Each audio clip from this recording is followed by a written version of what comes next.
अस्सलाम वालेकुम दोस्तों, मैं आपको परफेक्ट वेब सॉल्यूशंस की तरफ से रिएक्ट नेटिव की इस वीडियो ट्यूटोरियल सीरीज़ के पार्ट 9 में खुशामदीद कहता हूँ। दोस्तों, मेरा नाम इमरान कासिम है और रिएक्ट नेटिव की इस वीडियो ट्यूटोरियल सीरीज़ में हम cross platform native mobile apps create करना सीख रहे हैं, जो कि एंड्रॉयड और आईओएस दोनों डिवाइस पर काम करेंगी विद वन कोड बेस। और आज के इस पर्टिकुलर रिएक्ट नेटिव के वीडियो ट्यूटोरियल में हम स्टाइल को टारगेट करेंगे कि किस तरीके से हम स्टाइल्स अप्लाई कर सकते हैं using flex box technique. Flex box basically very popular technique in CSS as well, और इसी टेक्निक को रिएक्ट नेटिव के अंदर भी इस्तेमाल किया जाता है टू ले out your component on the mobile screen. तो आज के इस वीडियो ट्यूटोरियल में हम स्टाइलिंग करेंगे विद फ्लेक्स बॉक्स। तो मैं उम्मीद करता हूँ कि आप इस वीडियो को लाइक ज़रूर करेंगे, और अगर आप हमारे इस चैनल परफेक्ट वेब सॉल्यूशंस पर न्यू है तो इसको सब्सक्राइब करते हुए बेल के नोटिफिकेशन आइकन को ज़रूर प्रेस कर लीजिएगा, ताकि आने वाले वीडियो ट्यूटोरियल्स की नोटिफिकेशंस आपको मिलती रहें और आप उनसे अप टू डेट रह सकें। Thank you very much. तो चलिए शुरू करते हैं आज के इस रिएक्ट नेटिव के वीडियो ट्यूटोरियल को। तो दोस्तों, जैसे कि मैंने इंट्रोडक्शन में आपको बताया कि रिएक्ट नेटिव जो है वो फ्लैक्स बॉक्स को यूज़ करता है। तो उसकी मदद से हम जो है वो कंपोनेंट को मोबाइल की स्क्रीन पर डिफरेंट लोकेशन पर या डिफरेंट तरीके से लेआउट कर सकते हैं या डिफ़ाइन कर सकते हैं। तो अगर आप फ्लैक्स बॉक्स के बारे में ज़्यादा जानना चाह रहे हैं कि फ्लैक्स बॉक्स क्या है या किस तरीके से काम करता है, तो मेरे चैनल पर फ्लैक्स बॉक्स सीएसएस के नाम से एक 3 वीडियोज़ की सीरीज़ मौजूद है, जिसको आप देखकर फ्लैक्स बॉक्स के बारे में सीख सकते हैं। और अगर आप स्पेसिफिकली रिएक्ट नेटिव की बात करें, तो यहाँ पर अगर आप रिएक्ट नेटिव की डॉक्यूमेंटेशन में जाएँ डॉक्स पर, तो यहाँ पर भी आपको इसका एक लिंक मिल जाएगा, जहाँ से आप रिएक्ट नेटिव की बेसिक्स सीख सकते हैं। अगर यहाँ पर आप आएँ और यहाँ पर अगर आप लेफ़्ट साइड पर देखें लेआउट विद फ्लैक्स बॉक्स, तो यहाँ पर आपको तमाम की तमाम फ्लैक्स बॉक्स की जो यूटिलिटीज़ हैं, जो रिएक्ट नेटिव के साथ इस्तेमाल होती हैं, उनकी डेफिनेशन और एक्सप्लेनेशन मिल जाएगी। मैं यहाँ पर आपको इसकी जो प्रैक्टिकल एग्जांपल में कुछ जो इसके लेआउट हैं, जो बहुत इंपॉर्टेंट लेआउट्स हैं, जो टाइप्स हैं या टर्म्स हैं, वो मैं यहाँ पर आपको मेंशन करूँगा। तो इसके लिए मैं यहाँ पर इसको फ़िलहाल इसको यहीं पर रहने देता हूँ और चलते हैं वीएस कोड में। तो यहाँ पर ये हमारा लास्ट प्रोजेक्ट था, इसको मैं यहाँ से कर देता हूँ ख़त्म, टोटली इसको मैं क्लीन कर देता हूँ, क्योंकि मैं यहाँ पर स्क्रैच से बनाऊँगा प्रोग्राम। और इसके लिए हम यूज़ करेंगे फंक्शनल बेस कंपोनेंट को। तो सबसे पहले जो हमें चीज़ रिक्वायर्ड होती है वो रिएक्ट है, तो यहाँ पर मैं रिएक्ट को इम्पोर्ट कर लेता हूँ फ्रॉम रिएक्ट। उसके बाद रिएक्ट नेटिव में काम करने के लिए हमें जितने भी कंपोनेंट्स हैं वो रिएक्ट नेटिव के पैकेज में से चाहिए। तो यहाँ पर कुछ कंपोनेंट्स को मैं इंपोर्ट कर लेता हूँ, जिसमें से सबसे पहला जो कंपोनेंट है वो स्टाइल शीट है, जिसकी मदद से हम स्टाइल शीट्स क्रिएट करते हैं फॉर आवर कंपोनेंट्स। उसके बाद मैं एक कंपोनेंट ले लेता हूँ व्यू, और दूसरा कंपोनेंट में ले लेता हूँ टेक्स्ट। इसको भी मैं इंपोर्ट कर लेता हूँ फ्रॉम रिएक्ट नेटिव। उसके बाद यहाँ पर मैं एक वेरिएबल फंक्शन क्रिएट करता हूँ, const app is equal to props. तो ये हमारे पास एक फंक्शन है, फिर इस फंक्शन को हमें मस्ट एक्सपोर्ट करना होगा एज अ डिफ़ॉल्ट। तो यहाँ पर मैं इसको एक्सपोर्ट डिफ़ॉल्ट कर लेता हूँ। उसके अलावा हमें यहाँ पर स्टाइल शीट क्रिएट करना पड़ेगी, तो मैं यहाँ पर एक वेरिएबल क्रिएट कर लेता हूँ स्टाइल्स के नाम से, और इसको style sheet dot create method के साथ मैं यहाँ पर यूज़ कर लेता हूँ। अब इस स्टाइल्स को भी हम यूज़ कर सकते हैं और इनलाइन स्टाइलिंग भी हम अप्लाई कर सकते हैं। वो मैं आपको दोनों के डिफरेंस आपको बताऊंगा। तो यहाँ पर अब सिंपली हमने रिटर्न करना है व्यू को, और उसके अंदर हम यहाँ पर टेक्स्ट में हेलो वर्ल्ड लिख देते हैं। अब जैसे ही मैं इसको सेव करूँगा, तो हमारा जो एमुलेटर्स हैं, जो एंड्रॉयड और आईओएस दोनों एमुलेटर्स हैं, वो यहाँ पर हमें इसकी आउटपुट शो करेंगे। तो यहाँ पर आपको अगेन यहाँ पर येलो स्क्रीन सी नज़र आ रही होगी, तो इसको हम दोबारा से रीलोड कर सकते हैं। तो यहाँ पर कह रहे हैं was written, nothing was written. तो यहाँ पर const app export default,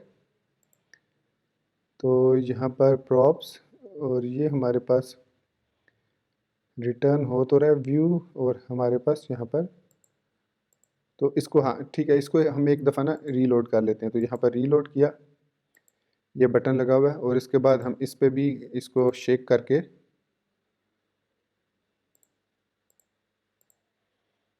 hardware shake gesture, और उसके बाद मैं यहाँ पर इसको रीलोड कर लेता हूँ।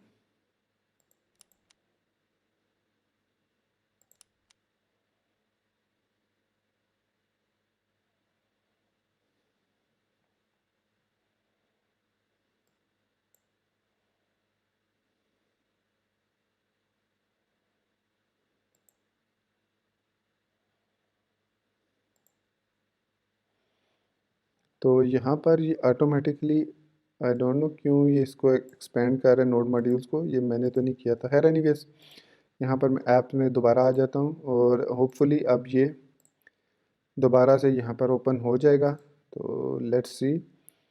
तो यहाँ पर ये कह रहा है info opening and then it's running application on Android SDK. Android SDK पर ये रन हो चुकी है और यहाँ पर आप देख सकते हैं टॉप लेफ़्ट साइड पर जो भी आप कंपोनेंट ड्रॉ करेंगे वो हमेशा स्क्रीन की टॉप लेफ़्ट साइड पर आपको नज़र आएगा। यहाँ पर आपको स्क्रीन पर शायद पीछे हेलो वर्ल्ड ब्लैक कलर में लिखा हुआ नज़र आ रहा होगा। तो इसी तरीके से ये एक्चुअली इस पर टाइम लगा रहा है, तो मैं इसको वापस करता हूँ, यहाँ से क्लियर करता हूँ और इसको दोबारा से मैं टर्मिनल पर आकर आई प्रेस करता हूँ ताकि ये मेरे इसमें iOS सिमुलेटर में ओपन हो जाए। सो यहाँ पर अब ओपनिंग प्रोजेक्ट, तो होपफुली दिस टाइम जो है ये यहाँ पर प्रॉपर्ली ओपन हो जाएगा। अगर अभी भी कोई इशू हुआ तो इसको एक दफ़ा रीस्टार्ट करना पड़ेगा मुझे पॉज करके। तो लेट्स सी, वो कह रहा है कि यहाँ पर opening this on iOS simulator.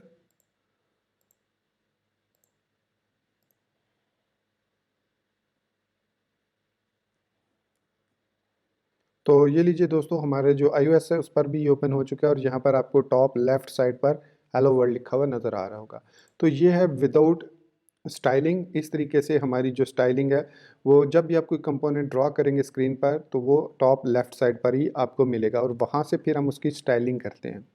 अब इसकी स्टाइलिंग करने के दो तरीके हैं। एक तो ये कि हम स्टाइल शीट को यूज़ करते हैं विद क्रिएट मेथड, और दूसरा ये कि हम स्टाइल प्रॉप को यूज़ करते हुए विद इन कंपोनेंट हम जो है वो स्टाइलिंग अप्लाई कर देते हैं। अब ये जो विद इन कंपोनेंट होती है ये होती है कि अगर एक या दो आपने स्टाइल अप्लाई करने हैं तो आप उस पर अप्लाई कर सकते हैं। लेकिन अगर बहुत ज़्यादा स्टाइलिंग और सेम स्टाइलिंग आप मल्टीपल जगह पर अप्लाई कर रहे हैं ऑलमोस्ट सेम स्टाइलिंग, तो then style sheet is a preferred method. तो सबसे पहली जो प्रॉपर्टी है वो है फ्लेक्स प्रॉपर्टी, जो कि फ्लेक्स बॉक्स की है। तो फ्लेक्स प्रॉपर्टी की मदद से हम क्या कर सकते हैं कि जब भी हम फ्लेक्स प्रॉपर्टी असाइन करते हैं, उसको एक नंबर वैल्यू हम असाइन करते हैं, तो वो अकॉर्डिंग टू दैट नंबर उस स्क्रीन पर उतनी स्पेस ले लेता है। फॉर एग्ज़ाम्पल मैं यहाँ पर अगर 3 व्यूज़ क्रिएट करता हूँ, इस व्यू के अंदर मैं एक व्यू और क्रिएट करता हूँ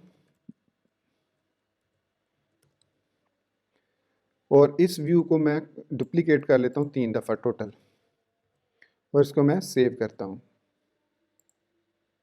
तो आपको यहाँ पर 3 दफ़ा हेलो वर्ल्ड लिखा हुआ नज़र आ रहा है टॉप लेफ़्ट साइड पर। अब इसकी जो पहली प्रॉपर्टी है फ्लैक्स वन, वो मैं इसको दे देता हूँ जो जो हमारे पास टॉप कंटेनर है व्यू का। यहाँ पर इन लाइन का तरीका ये है कि इक्वल टू साइन लिखेंगे, करली ब्रैकेट, फिर एक और करली ब्रैकेट लगाएंगे जिसमें हम ऑब्जेक्ट पास करेंगे। तो यहाँ पर मैं इसको फ्लैक्स वन दे देता हूँ और इसको सेव करूँगा। तो फ्लैक्स वन से ये हुआ कि इसने तमाम की तमाम जो स्पेस है वो ऑक्यूपाई कर ली स्क्रीन पर, जितनी भी स्पेस अवेलेबल है, तमाम की तमाम नहीं, जितनी भी अवेलेबल स्पेस है।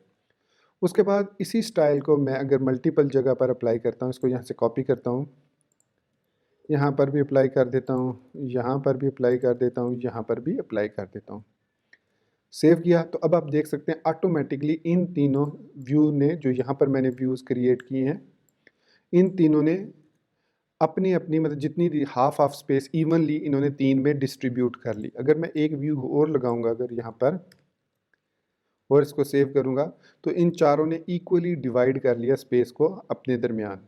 इवन अगर मैं यहाँ पर टॉप वाले पे मार्जिन दे देता हूँ, टॉप एंड बॉटम, तो मार्जिन टॉप एंड बॉटम देने के लिए हम मार्जिन वर्टिकल यूज़ करते हैं और यहाँ पर मैं इसको 20 दे देता हूँ, तो ये टॉप और बॉटम दोनों साइड से 20 मार्जिन ले लेगा। तो ये देखिए, ये है हमारे पास फ्लैक्स की प्रॉपर्टी। अब मैं इन सब का कलर अगर डिफरेंट डिफरेंट रखता हूँ, यहाँ पर मैं इसको दे देता हूँ बैकग्राउंड कलर रेड और इस व्यू को मैं बैकग्राउंड कलर दे देता हूँ ग्रीन, इसको मैं बैकग्राउंड कलर दे देता हूँ ब्लू और इसको मैं बैकग्राउंड कलर दे देता हूँ पर्पल दे देता हूँ और इसको सेव करता हूँ। तो देखिए तीनों जो चारों बॉक्स हैं उन्होंने एक जितनी स्पेस जो है वो ऑक्यूपाई की हुई है, इक्वली जो डिवाइडेड है इनमें। अगर हम किसी कंपोनेंट की स्पेस को इंक्रीज़ करना चाहें, फॉर एग्जांपल इन दो की मैं स्पेस इंक्रीज़ करना चाह रहा हूँ ग्रीन और ब्लू की, तो इन कंपोनेंट के अंदर हमें फ्लैक्स की प्रॉपर्टी इस तरीके से इंक्रीज़ करनी पड़ेगी। अब जैसे ही मैंने इसको इंक्रीज़ किया तो इन दो की प्रॉपर्टी सेम हो गई इवनली, और इन दो जो टॉप और बॉटम में हमारे पास कंपोनेंट है उनकी सेम रही। अगर मैं इसको फर्दर और देता हूँ तो आपने देखा कि हमारा जो रेड कलर और पर्पल कलर है वो दोनों स्क्वीज हो रहे हैं, और जो ग्रीन और ब्लू है वो ऑक्यूपाई कर रहे हैं ज़्यादा स्पेस। तो ये है हमारे पास फ्लेक्स की प्रॉपर्टी। तो ये फ्लेक्स की प्रॉपर्टी को इस तरीके से हम यूज़ करते हैं और स्पेस को एलोकेट करते हैं inside with in the components. तो फ्लेक्स के बाद जो दूसरी इंपॉर्टेंट प्रॉपर्टी है वो है justify content and align items.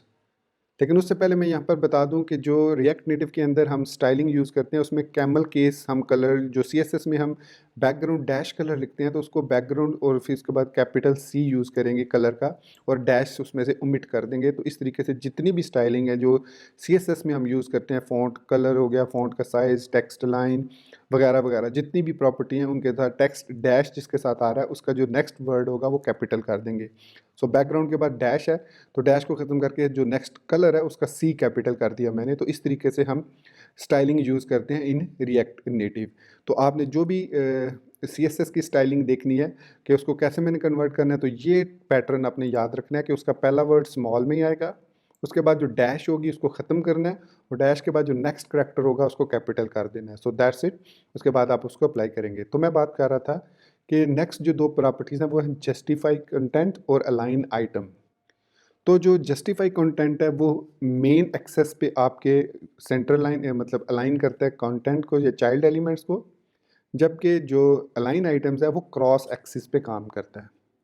अब मेन एक्सिस और क्रॉस एक्सिस ये चेंज हो जाते हैं according to the flex direction. तो तीसरी प्रॉपर्टी हुई फ्लेक्स डायरेक्शन।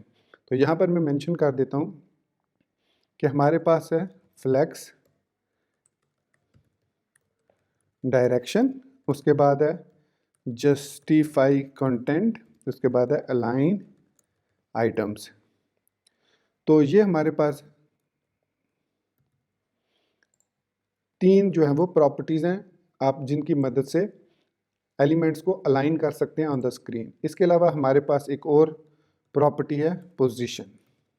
अब बाय डिफ़ॉल्ट जो पोजीशन होती है वो रिलेटिव होती है, और जो आप उसके अलावा जो आप दे सकते हैं वो है एब्सोल्यूट।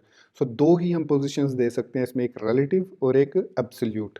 एब्सोल्यूट देंगे तो फिर आप टॉप राइट लेफ्ट की मदद से, बॉटम की मदद से उसको एलिमेंट को जहाँ पर भी स्क्रीन पर मूव करना चाहें according to the density of the screen. तो ये ध्यान में रखना है कि ये जो 20 मैंने यहाँ पर जैसे दिया है तो ये 20 पिक्सल भी नहीं है, 20 इंच भी नहीं है, 20 मीटर भी नहीं है, सेंटीमीटर भी नहीं है, बल्कि कोई भी यूनिट नहीं है। ये 20 जो है आपकी जो भी करंट स्क्रीन है उसकी डेंसिटी को चेक करते हुए ये उतने करैक्टर या उतने पिक्सल जो है वो या उतनी रेजोल्यूशन को ऑक्यूपाई करेगा। तो ये एक स्पेसिफिकली पिक्सल नहीं है, स्पेसिफिकली कोई भी इंच, या आप इसको कह सकते हैं वर्टिकल व्यू पोर्ट और हॉरिजेंटल व्यू पोर्ट, आप कह सकते हैं इसको इस तरीके से। तो position, alignment, align items, justify content और फ्लेक्स डायरेक्शन। तो रिएक्ट नेटिव के अंदर जो फ्लेक्स डायरेक्शन है वो बाय डिफ़ॉल्ट जो होती है वो कॉलम्स वाइज होती है। तो अगर आप ये देखें हमारे ये स्टाइल जो हैं ये कॉलम वाइज अलाइंड है इस तरीके से टॉप टू बॉटम। अगर मैं इसकी डायरेक्शन चेंज करना चाहूँ तो मैं यहाँ पर इस जहाँ पर मार्जिन वर्टिकल मैंने लिखा है यहाँ पर मैं लिख सकता हूँ फ्लेक्स डायरेक्शन रो, और इसको जैसे मैं सेव करूँगा तो आपने देखा कि हमारे जो आइटम्स हैं अब वो कुछ इस तरीके से अलाइन हो चुके हैं हॉरिजेंटली। तो अब हमारा जो मेन एक्सेस है वो ये लेफ़्ट टू राइट है, और जो क्रॉस एक्सिस है वो टॉप टू बॉटम है। और बाय डिफ़ॉल्ट अगर मैं इसको ख़त्म कर देता हूँ तो ये फ्लेक्स डायरेक्शन जो होती है ये कॉलम होती है। तो इस सूरत में ये हमारा मेन एक्सिस होता है और ये हमारा क्रॉस एक्सिस होता है। अब बिल्कुल सेंटर लाइन करने के लिए कंटेंट्स को हम ये दोनों यूज़ करते हैं, जस्टिफाई कंटेंट भी और अलाइन आइटम्स भी। तो मैं यहाँ पर अगर लिखता हूँ जस्टिफाई कंटेंट सेंटर तो ये मेन एक्सेस पे काम करेगा। तो मैं इसको सेव करता हूँ। सो जैसे ही मैंने इसको सेव किया तो अब चूंकि हमारे पास जो स्पेस है वो इक्वली डिवाइडेड है, तो जिस वजह से हमें नज़र नहीं आ रहा कि ये जस्टिफाई इसने किया भी है या नहीं किया, इनको सेंटर में जस्टिफाई किया भी है या नहीं। तो इसके लिए मैं क्या करता हूँ, मैं यहाँ पर इसके जो चिल्ड्रन हैं उनकी फ्लैक्स प्रॉपर्टी ख़त्म कर देता हूँ, उनको मैं फ्लैक्स नहीं देता क्योंकि ये चीज़ ध्यान में आपने रखनी है। सेव किया तो अब आप देख सकते हैं कि ये मेन एक्सिस पर हमारे पास बिल्कुल सेंटर लाइन हो चुके हैं। तो ये हमारे पास है मेन एक्सिस और इस पर ये सेंटर लाइन हो चुकी है विद जस्टिफाई कंटेंट। और अगर इनको मैं वर्टिकली भी अलाइन करना चाहूँ तो मैं अलाइन आइटम्स यूज़ करूँगा और फिर इसको भी मैं सेंटर लाइन कर दूँगा। तो अब आप देख सकते हैं कि यहाँ से भी मार्जिन पैडिंग ख़त्म, यहाँ से भी, और हमारे जो आइटम्स हैं वो बिल्कुल सेंटर अलाइन हो चुके हैं। तो ये ज़हन में रखना कि ये जो जस्टिफाई कंटेंट है बाय डिफ़ॉल्ट ये मेन एक्सिस है और अलाइन आइटम जो है वो क्रॉस एक्सिस है। जबकि जो वेब में जस्टिफाई जो बाय डिफ़ॉल्ट हमारे पास जो फ्लेक्स डायरेक्शन होती है वो रो होती है, तो उसमें हमारे पास ये उसके रिवर्स होता है। तो इस तरीके से आपको दोनों को यूज़ करना होगा। अगर आप इसको विड्थ नहीं देना चाह रहे, मतलब बिल्कुल ही सेंटर में नहीं करना चाह रहे, तो आप जब इसको ख़त्म करेंगे लाइन आइटम को, तो हमारे पास ये ऑटोमेटिकली 100% विड्थ जो है हमारा व्यू कंटेनर वो 100% विड्थ ऑक्यूपाई कर लेगा ऑन द स्क्रीन। तो ये है हमारे पास flex direction, justify content, align item. Position को अभी हम देखेंगे कि पोजीशन कैसे काम करती है।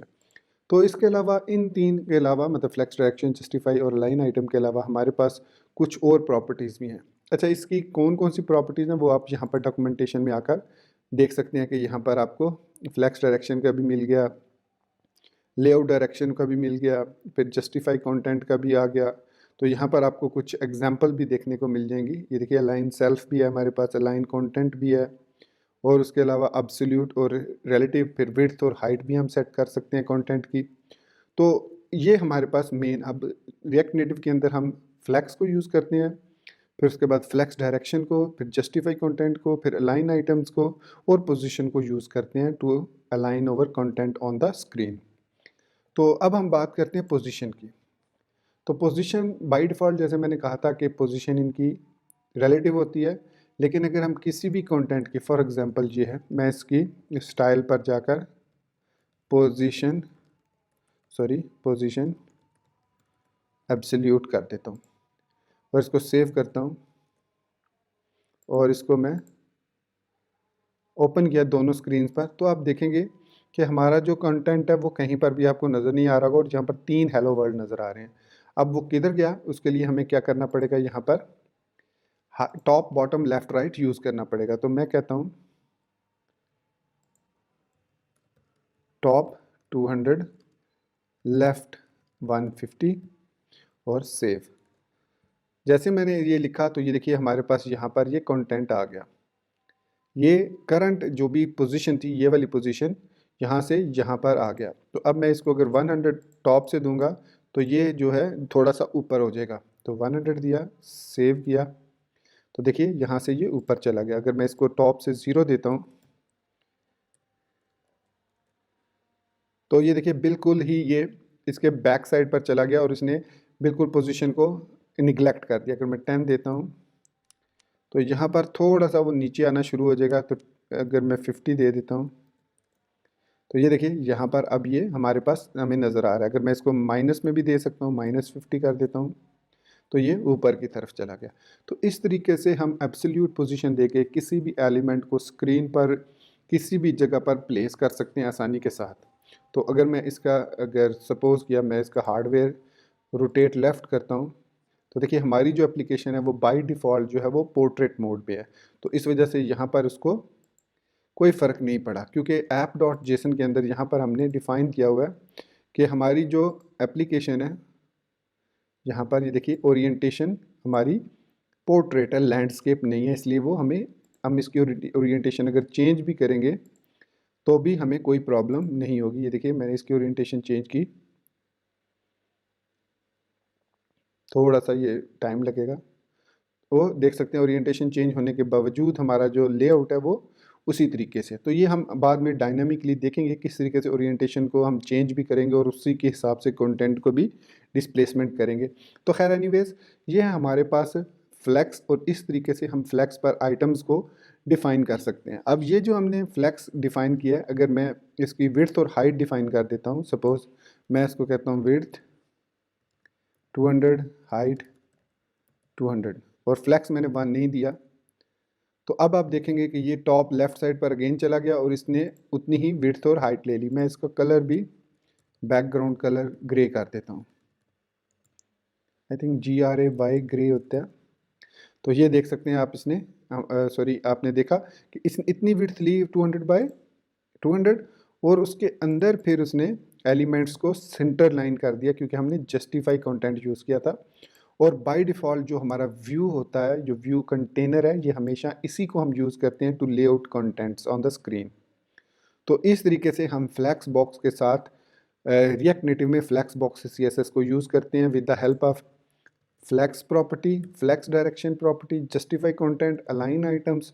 तो ये वो बेसिक एलिमेंट्स हैं। उसके अलावा जो नॉर्मल CSS की पैडिंग है, मार्जिन है, विड्थ है, हाइट है, जो भी हैं, पोजीशन है, ये जो भी हैं, ये हम यूज़ करते हैं नॉर्मल CSS की with camel case. For example अगर मैं टेक्स्ट अलाइन यूज़ करना चाह रहा हूँ तो टेक्स्ट लाइन ऐसे लिखूँगा,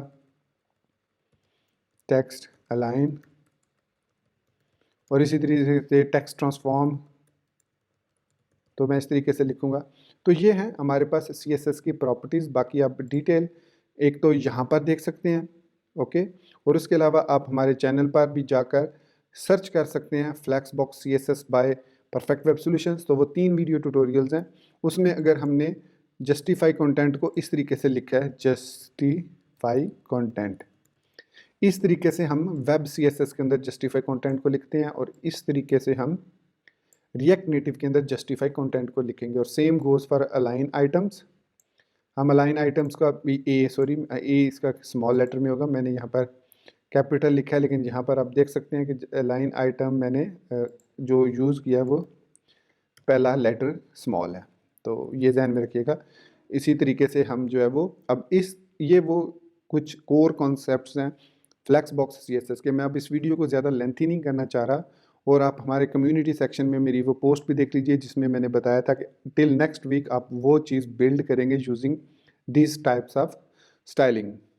तो दोस्तों इसी बात के साथ मैं अपने इस वीडियो ट्यूटोरियल को यहाँ पर ख़त्म करता हूँ, और उम्मीद करता हूँ कि जो चीज़ मैं आपको एक्सप्लेन करना चाह रहा था वो आपको अच्छे से समझ आ गई है, और आप इसको फॉलो करेंगे, प्रैक्टिस करेंगे। और अगर कोई आपको प्रॉब्लम आती है तो do let me know in the comment section. तो मैं उसका एज सुन एज़ पॉसिबल जो भी रिप्लाई होगा वो मैं आपको करने की कोशिश करूँगा। अगर कोडिंग में आपको इशू आ रहा है तो आप गिटहब गिस्ट को यूज़ करें, वहाँ पर अपनी पोस्ट करें वो problem with coding, and then I will try whenever I get some time, मैं उस कोडिंग को देख के आपकी जो भी सोल्यूशन हुई वो मैं आपको दे दूँगा। तो अगर आपको नहीं पता गिटहब गिस्ट किस तरीके से यूज़ करनी है तो उसका वीडियो ट्यूटोरियल हमारे इस चैनल पर मौजूद है। अगर इस चैनल के होम सेक्शन पर जाएंगे तो आपको वो मिल जाएगा, अदरवाइज़ आप सर्च भी कर सकते हैं कि GitHub gist bye Perfect Web Solutions. तो इसी बात के साथ मुझे इजाज़त दीजिए, मिलते हैं नेक्स्ट वीडियो ट्यूटोरियल में। टिल देन मुझे अपनी दुआ में याद रखिएगा, and thank you very much for watching this video tutorial. Take care, good bye and अल्लाह हाफिज़।